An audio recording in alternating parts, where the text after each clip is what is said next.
सब सोचते थे कि वो बच्चा निकम्मा है। स्कूल में वो डेस्क पर सो रहा था, आंखें अधूरी नींद से भरी।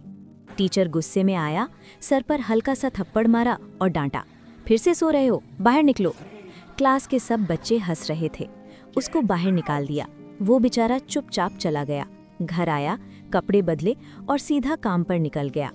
होटल में बर्तन धोता, लोग झिड़कते, पर वो बर्दाश्त करता, सिर्फ कुछ पैसे के लिए, पर कभी शिकायत नहीं की।